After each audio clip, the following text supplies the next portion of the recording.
ఈ రోజే డౌన్లోడ్ చేయండి. మీ ఫేవరెట్ షోస్ చూడండి. ఏమైంది?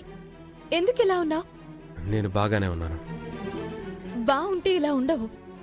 ఇంకెలా ఉంటాను? నేను ఎప్పుడు ఎలా ఉంటానో ఎలా ఉండాలో కూడా నువ్వే డిసైడ్ చేస్తావా?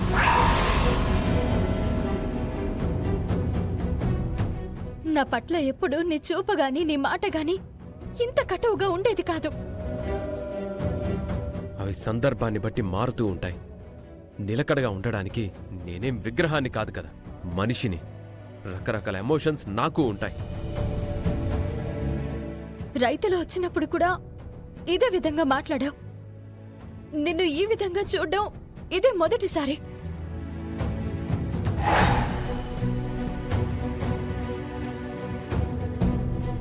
నువ్విలా ఉండడానికి కారణం ఏంటి బావా?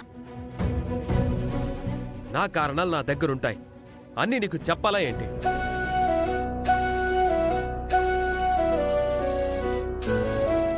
నా దగ్గర చెప్పకూడనివి కూడా ఉంటాయా? నా దగ్గర నువ్వన్నీ చెప్తున్నావా? ఏం దాచాను బావా? దాచిన వారికి తెలుస్తుంది. నేనేం దాచలేదు. నీ ముందు నేనెప్పుడు ఒక తెల్ల కాగితంలా ఉంటున్నాను. తెల్ల కాగితం మీద కంటికి కనిపించని రాతలు కూడా ఉండొచ్చు కదా. బంగారం, వీళ్ళిద్దరి సంభాషణ వేడి వేడిగా వాడిగా ఉంది బంగారం. తుఫాన్ రాబోయే ముందు ఇలాగే ఉంటుంది. ఇప్పుడు ఇద్దరి మధ్య ప్రళయం రాబోతుందా? శ్రీకర్ గనక లాకెట్ ని చూస్తే ప్రళయం ఏంటి, దాని బాబొస్తుంది. అత్త తన మనసులో ఏం పెట్టుకుని మాట్లాడుతుందో అర్థం కాక ఓవైపు సతమతమవుతున్నాను, మరోవైపు నీ మనసులో ఏముందో అర్థం కాక ఇబ్బంది పడుతున్నాను. మీ మనసులో చదవలేకపోతున్నాను. నేను ఫ్రెష్ అవ్వాలి. ఇప్పుడు నన్ను విసిగించొద్దు. బంగారం బంగారం, వాడు లాకెట్ చూస్తే బాగుండు. బాంబు బ్లాస్ట్ అయిపోతుంది.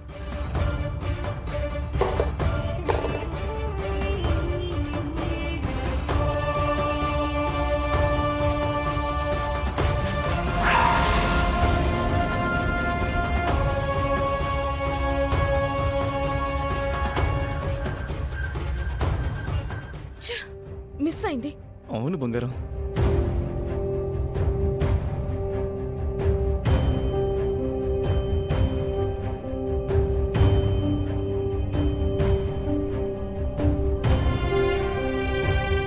సత్య మన మీద ఎంతో అభిమానంతో ఇందులో మనిద్దరి ఫోటోలను పెట్టి బహుమతిగా ఇచ్చాడు. దీనిని బావకి చూపిద్దామనుకున్నాను. నువ్వు మూడిగా ఉన్న సమయంలో చూపించలేను.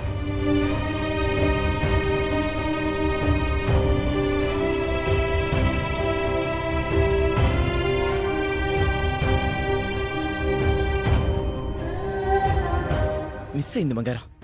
పోనీ మనం వెళ్ళి, ఏరా మీకు సత్య గిఫ్ట్ ఇచ్చాడు కదా, అందులో ఏముంది అని అడిగేద్దామా? ఎలా ఉంది నా ఐడియా? నిద్రపోతున్న గాడిదని లేపి మరీ తన్నించుకున్నట్టు అవుతుంది. మనం అత్యుత్సాహం చూపిస్తే ఫోటో మార్చింది మనమే అని అనుమానం వస్తుంది. శ్రీకర్కి తెలియాల్సిన సందర్భంలో తెలుస్తుంది. అప్పటి వరకు ఆటం బాంబులా అలాగే ఉండని.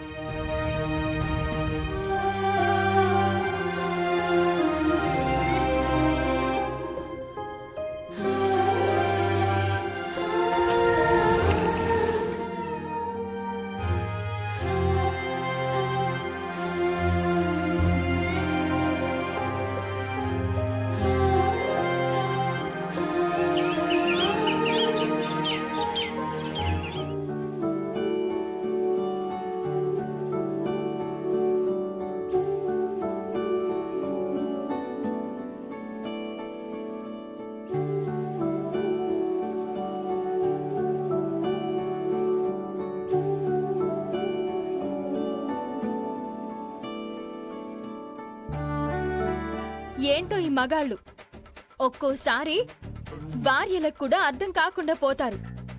వింత వింతగా ప్రవర్తిస్తుంటారు.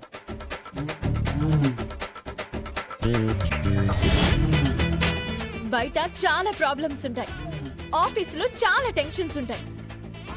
వాటిని బయటే వదిలేయాలి.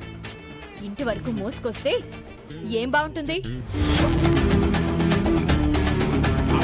పోనీ నేనేమన్నా అందరి ఆడవాళ్ళలా నా మొగుడిని బంగారం కావాలి, పట్టు చీరలు కావాలి, అవి కావాలి, ఇవి కావాలి అని అడుగుతున్నానా? లేదే. మరి నాతో ఎందుకు చిరాగ్గా ఉండాలి? బయట చిరాకు భార్య మీద చూపిస్తే మాత్రం భార్య ఏం చేస్తుంది? మనసులో ఏముందో బయటికి చెప్పుకుంటేనే కదా భార్య ఓదార్చగలుగుతుంది, తనకు తోచిన సలహా ఏదైనా ఇవ్వగలుగుతుంది. నా మనసులో బాధ నీకెలా తెలుస్తుంది? ఇప్పుడు నేనేదైనా అడిగినా నువ్వు ఉన్నది ఉన్నట్టు చెప్పవు, మాట మారుస్తావు, ఖచ్చితంగా అబద్ధం చెప్తావు. బావా బావా అంటూ వెంట పడుతున్నాను కదా, అందుకే లోకు అయిపోయినట్టున్నాను.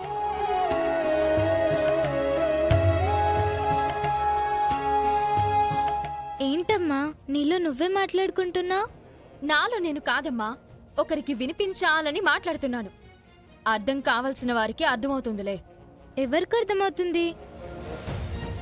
ఇక్కడ నువ్వు నేను ఉన్నాం, అక్కడ నాన్నున్నారు. మనం తర్వాత మాట్లాడుకుందాం. ముందు నువ్వెళ్ళి మీ నాన్నకి కాఫీ ఇచ్చిరా. రోజు నువ్వే ఇస్తుంటావు కదా, ఈరోజు నాతో ఎందుకు పంపిస్తున్నావు? నాకు పనుంది, అందుకే నీతో పంపిస్తున్నా. ఇద్దరి మధ్య గిల్లి కజ్జాలేమైనా నడుస్తున్నాయా ఏంటి? ముందు నువ్వు వెళ్ళమ్మా, వెళ్ళు.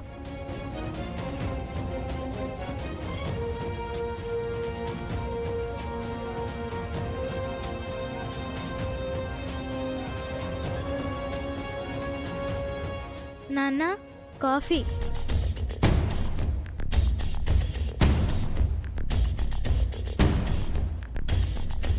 ఏంటలా చూస్తున్నావు? తీసుకో నాన్న.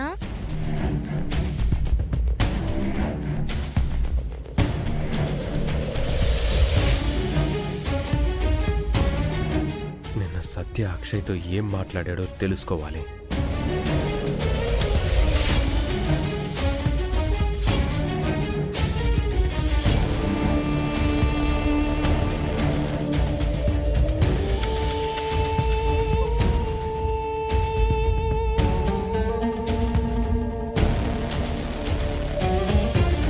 ఏమైంది నాన్న? ఎందుకలా ఉన్నావు?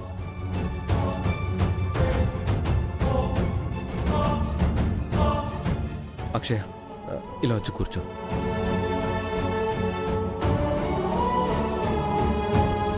నిన్న స్కూల్ దగ్గరికి మీ అమ్మ వచ్చింది కదా? అవును నాన్న, సత్య అంకుల్ కూడా వచ్చారు. అవునా? ఎందుకు? ఫీజు కట్టడానికి. అంకుల్ నీతో ఏం మాట్లాడారు? ఏం మాట్లాడారంటే, నీది నాది ఒక్కటే గోల్ అన్నమాట.